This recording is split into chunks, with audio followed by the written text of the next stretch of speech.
Now, when somebody's asking you the question, and where would I be better off? And you will get that question sometimes. Okay, like Yeah. should I move? Where would I do better? Yada Yeah. yada. There's two ways of doing that. Well, three ways actually you can do that. And I'll tell you a point of why I think it's useful, but to know this is that it's not better off. You have to ask them what do they want, because let's say, for example, they have not been able to have children and they want to have kids. Okay, so what you're looking at then is where can they then be more fertile? I remember, what was his name? Oh, he was a famous movie star, Rock Hudson. When Rock Hudson had AIDS, he went over to France and he started going into remission. And then all of a sudden he was so healthy, he decided to come back to the US, and like within a year, he went downhill so fast he was dead within a year, because what happened was he left where he was good, where he was healthy, and he Yeah. came back. An astrologer would have told him, don't come back to the US.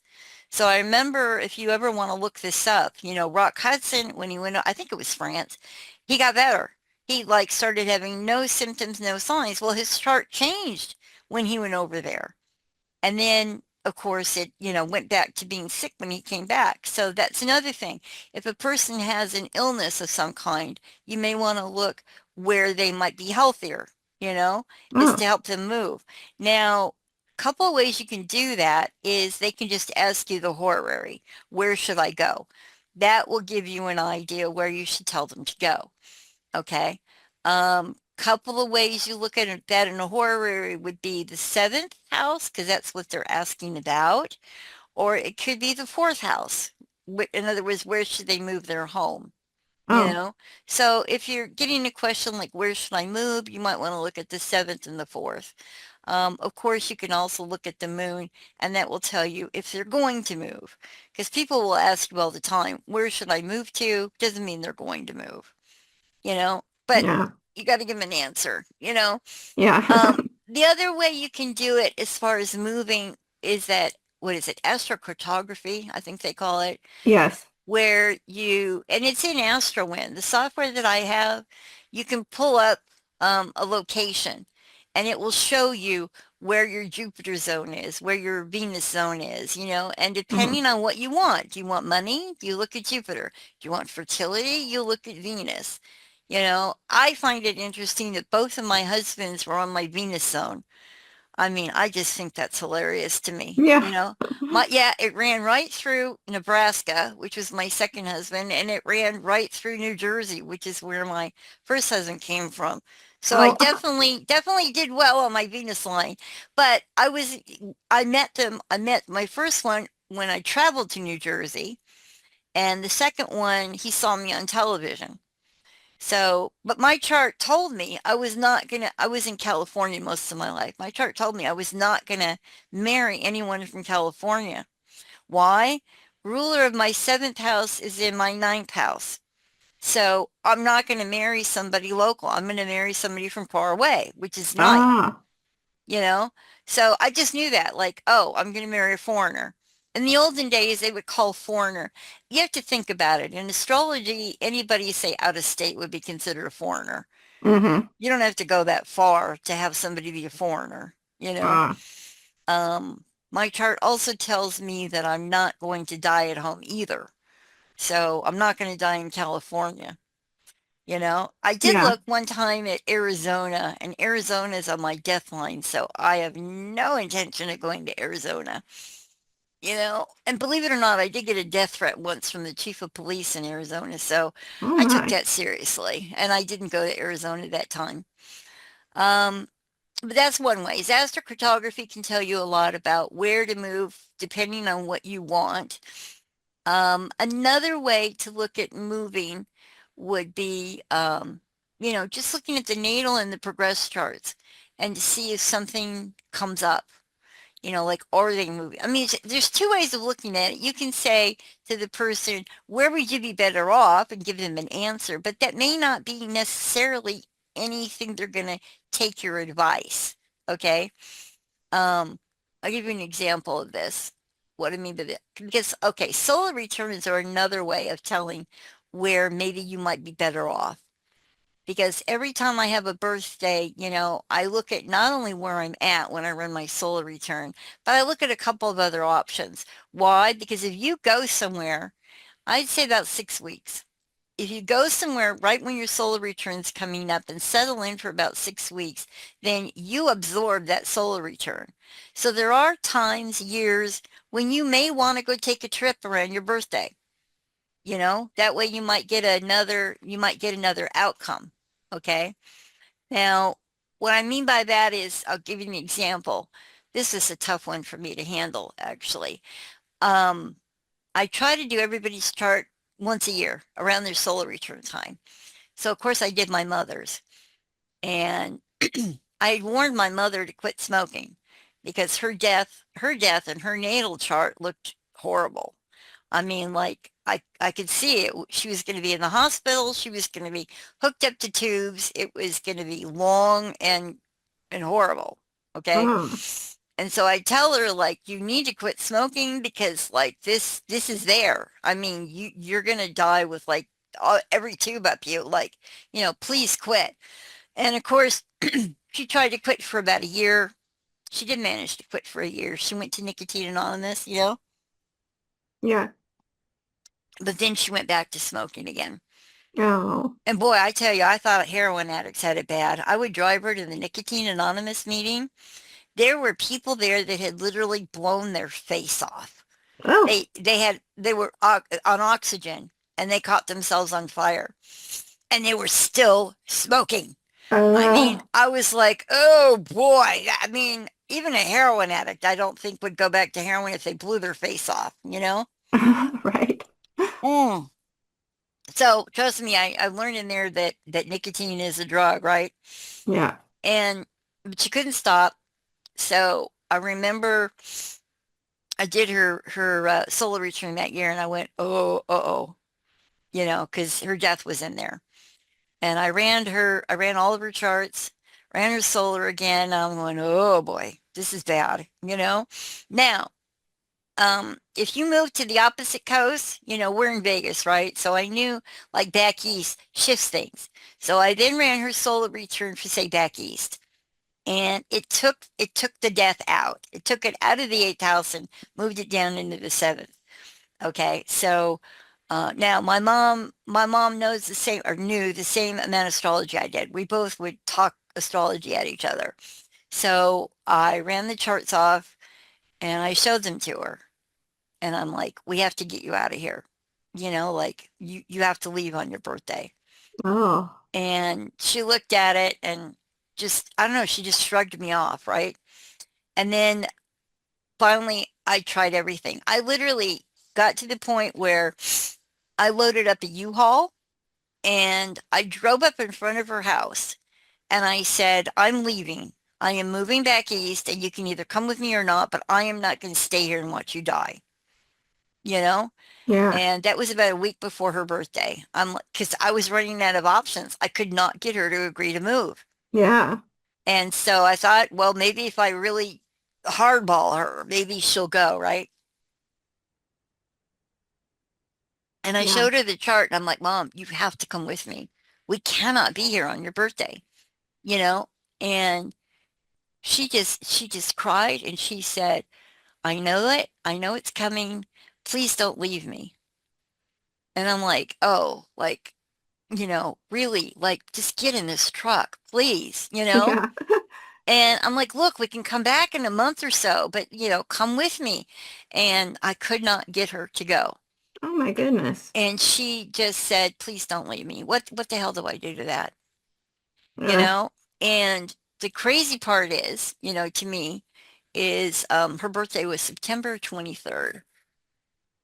And on September 24th, I mean, it went off like a bang. I'm telling you, it went off like a bang. On the 24th, I get a call that from the paramedics, they say, we're taking your mom to the hospital. And I'm like, okay. And what had happened was my mom suffered from hoarding syndrome, right? Mm. And she had this little pathway, how hoarders do. She had a pathway from where she sat on the couch to the toilet, okay? And somewhere along the way, walking to the toilet, she had fallen and broke her arm. Oh no. So it seemed innocuous, but I'm going, okay, this is serious. I know she's about to die. Granted, she has a broken arm, so the only thing I could think of was a blood clot. And I Oh. said, I'm really worried that you're going to get a blood clot. So I said, please, with your planets, take aspirin. She was again ignoring me. Um, my daughter was very sick at the time. I mean, my daughter was going through, I could not leave my daughter. Yeah. So I felt helpless and I said, I'm sending you some baby aspirin. Please take it. You know, I sent it over by messenger. And I told her flat out, like, I am really worried about a blood clot. You have really seriously lethal planets right now, you know? And of course, she told me she'd take them along with the vitamins. I remember I sent her vitamins and I said, please take your vitamins, take your baby aspirin. And of course, she didn't listen to me. And it was about a week later after that. Yeah, she had had a blood clot that caused her to have a stroke.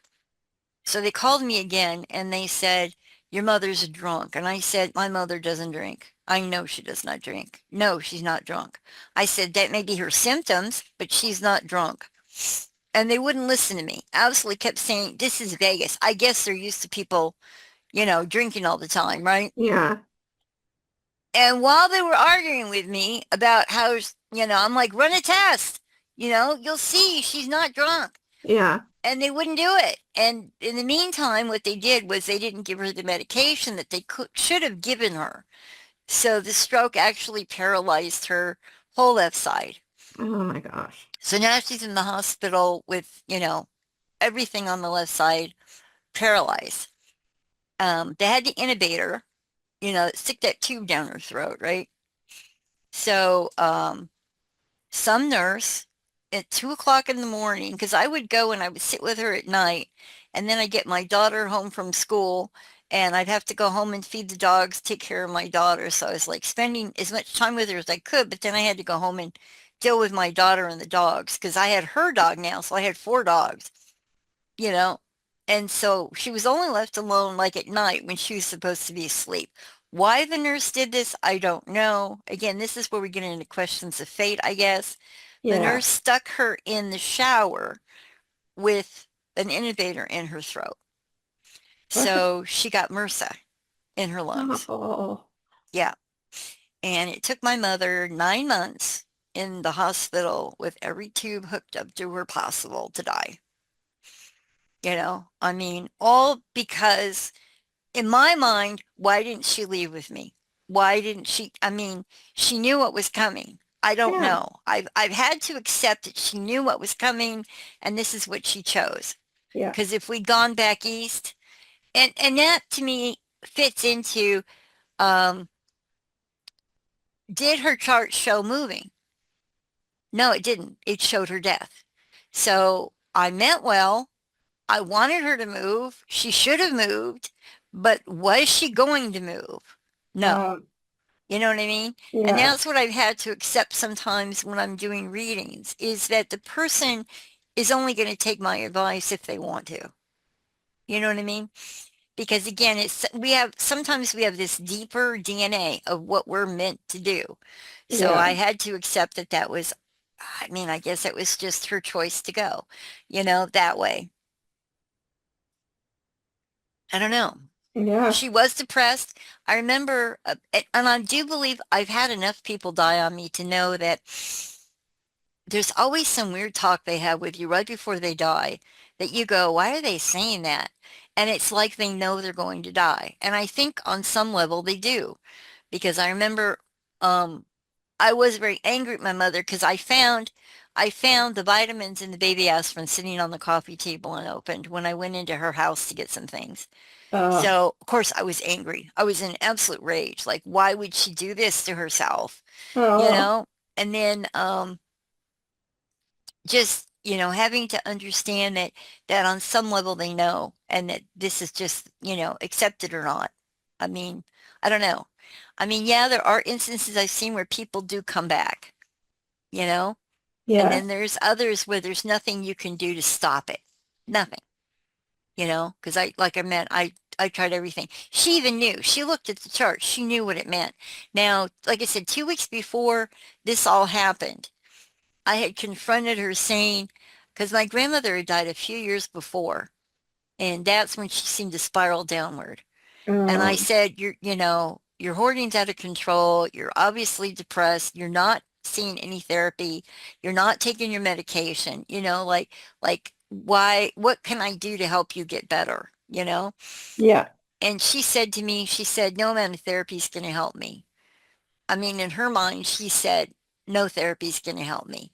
So I think Oh, she had just sort of resigned herself to what she was going through. That's the only explanation I have of why she did this.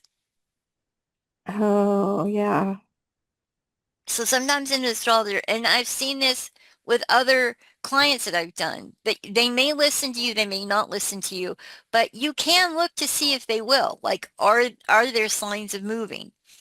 Um, and I've seen, for example, one really constant with moving are like Saturn Pluto aspects. If there's like, say, a square or an opposition to Saturn, that person's moving. Whether they want to or not, they're moving. Uh, So, did she have that? No.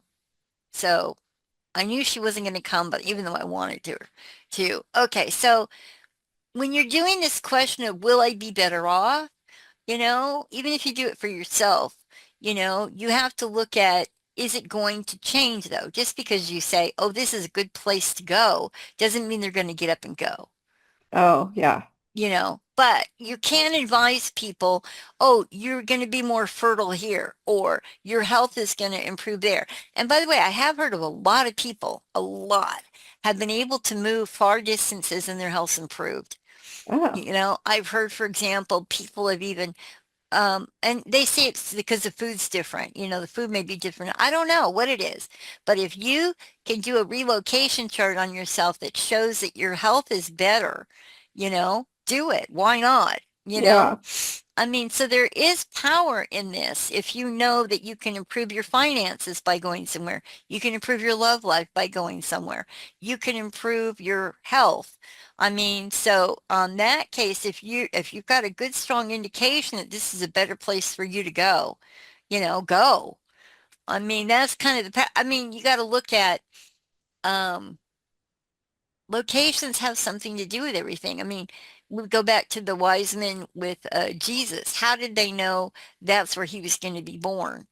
You know, is you Yeah. look at, well, at that time, the fixed star Regulus was over Bethlehem. That's how they knew that he was going to be born in Bethlehem. All right. Oh, So now, is it going to change? No, because that star it was meant to be there, you know? So some things you can change, some things you can't, you know? yeah. All right, now let's see. Ruler of the ascendant is Aquarian. What's true? Yeah. What is the sign? Like, for example, we saw there's a Leo rising. So the ruler is the sun. So you look at all the indications around the first house ruler when you're doing this kind of chart. Um, and that is true. If the signifier also is void of course. So the moon being void of course is not only to the moon. Let's say that the signifier or the ruler of the first is also void. What I'm going to do is I'm going to look at that sun and see, is it aspecting anything? If it's not aspecting anything, like I said, my daughter's Saturn is not aspecting anything. Her Saturn is void of course, So Yeah. I know that there's no power in there. Let me see. The first house rules remaining and the seventh house removing. So if the ruler of the first is better conditioned than the ruler of the seventh, or if there's a malefic in the seventh, the querent is better off where he is, taking everything in consideration. I'm pretty sure that when we looked at that chart, there was a malefic in the seventh for now. Let me take a look at it again.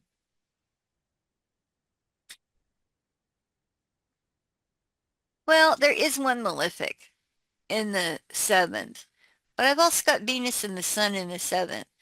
So looking at the horary of the chart that we did, earlier at this meeting, Yeah. I'm going to say that, I'm better off where I am. So you can tell a lot about even yourself this way by doing it. Okay.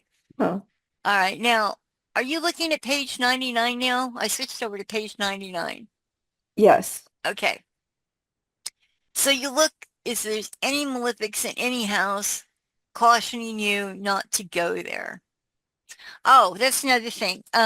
I got the Rex Bill's House of Rulership up on the Facebook group, and that gives you cities and states and countries. So sometimes when you get lucky, it doesn't always come out that way, but most of the time you can get it right. Like I knew um, that my first husband was going to be from New Jersey, and that was because Taurus, which is my seventh house, okay, and I've got that Mars there in Taurus, also rule New Jersey. So I got lucky there, you know. Sometimes it will give you the indication by the rulership. So if you're curious about a location, like where something is, just go ahead and take a look at the rulerships. Like, how do I know I shouldn't go to Arizona? Okay, well, my fourth house ruler is Saturn and Uranus. Okay, Saturn in Aquarius. And I'm pretty sure it was Aquarius rules Arizona. So am I going to go to Arizona, which is, where my fourth house is? No, I'm not going to. Not going to take the chance, you know? And that's just something to kind of keep in your back pocket about, nah, I don't even take any trips to Arizona. So if something is like a state or a country or something is in your fourth house ruler or your eighth house ruler, I wouldn't go, you know? Oh, or another country would be the 12th house. If you hear about people going to other countries and they get locked up, if Oh, it yeah. if it aspects your 12th house, stay out of there. You might wind up in jail. So you can locate, what city, state, or country from the rulerships. Okay. Now, when you get really down to it, then you want to look at the chart. Let's say you get a job offer in another country and you're really not sure, if this is on a bad line in your chart or not. You can look up the country and see how your chart looks in relation to that country, Oh, and if your bad planets hit their planets, if it lights it up, no, you're not going to want to go, but it may light up your sun or your Jupiter or your 10th. Hey, that's great. yeah. Okay, besides the ruler of the ascendant and co-ruler moon, we also use the ruler of the house governing that what is asked about. Yeah, that's a big rule with horary, which is, oh, if they're if it's in the first house, they're asking about themselves. If it's in the second house, they're asking about cash, assets, jewelry, things that they own. Okay. Third house could be neighbors, could be siblings, could be their car, um, or it could be like a book, like publishing or letter writing or something to do with communications. Fourth house is their home, obviously. But fourth is also family. Fourth is like their personal life, like close family and friends, and their physical home. Fifth house is their children or pets or lovers. If the person just is playing the field, it's the fifth house, you know. Sixth house would be health and jobs. Generally, these are, I mean, they're more, if you look up in the rulership book, there's a lot more, but these are the general ones that fall through. Seventh house is marriage and partnerships, contracts. It's also the house of competitors. Let's say you have a company. You're going to have your competitors, like Pepsi has Coke. So that's the seventh house.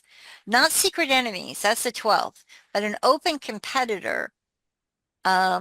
Oh, the other thing is that you're close, really, really like your best friend is the seventh house. I know the 11th house is friends, but your close friend, like your best friend, that is your Oh, seventh house.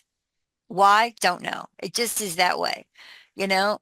Eighth house, of course, is sex, death, taxes, insurance, astrology, um, and old things. Like I remember I looked at a chart once of somebody that ran a museum and it was all eighth house. So anything to do with old stuff is the eighth house. Oh. Old books are the eighth house, you know. Ninth house, of course, is church, religion, universities, colleges, you know, things, institutions of higher learning, you know, that Mm-hmm. kind of thing. It's long distance travel, it's foreigners, and believe it or not, it's also the house of mental illness, neuroses, anxieties, you know, anything to do like that is the ninth house. Um, 10th, of course, is fame, reputation, publicity, or your own company, if you run your own company. 11th house is friends, generally, associates, or again, self-help groups. Like if the person belongs to, say, AA or NA, that's going to be their 11th house.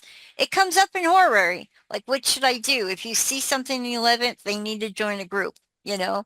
Mm-hmm. And I've seen that a lot in charts. And then, of course, the 12th house is secret sorrows. Um, it can also rule hospitals and jails, things where you're locked away and hidden away. Um, it can be suicide. There's other indications. It can also be assassination. Um, so the 12th house is tricky. A lot of kidnappings, and we should do that when we do your kidnapping. Oh, That's the yeah. thing that we'll be looking at is the 12th house. So that's the thing. When you're doing like a horary, though, you look at where the moon's at, and also what is the aspect between the first house and what you're asking about. So if I'm asking about, say, my pet, I'm going to look at the fifth. If I'm asking about my kids, I'm going to look at the fifth. So that also gives you an idea what you're looking at when you're doing horary. Okay, the ascendant rules both the querent and their health. True. If I'm wondering about the person that's calling me health, I'm going to look at the first house because that tells me everything I need to know about the caller. Okay. Where you find the ruler in the moon, you find the direction the querent should take to improve his health, if that is his question. Oh, Okay, that's interesting. yeah. Querent should, where was the moon in that chart?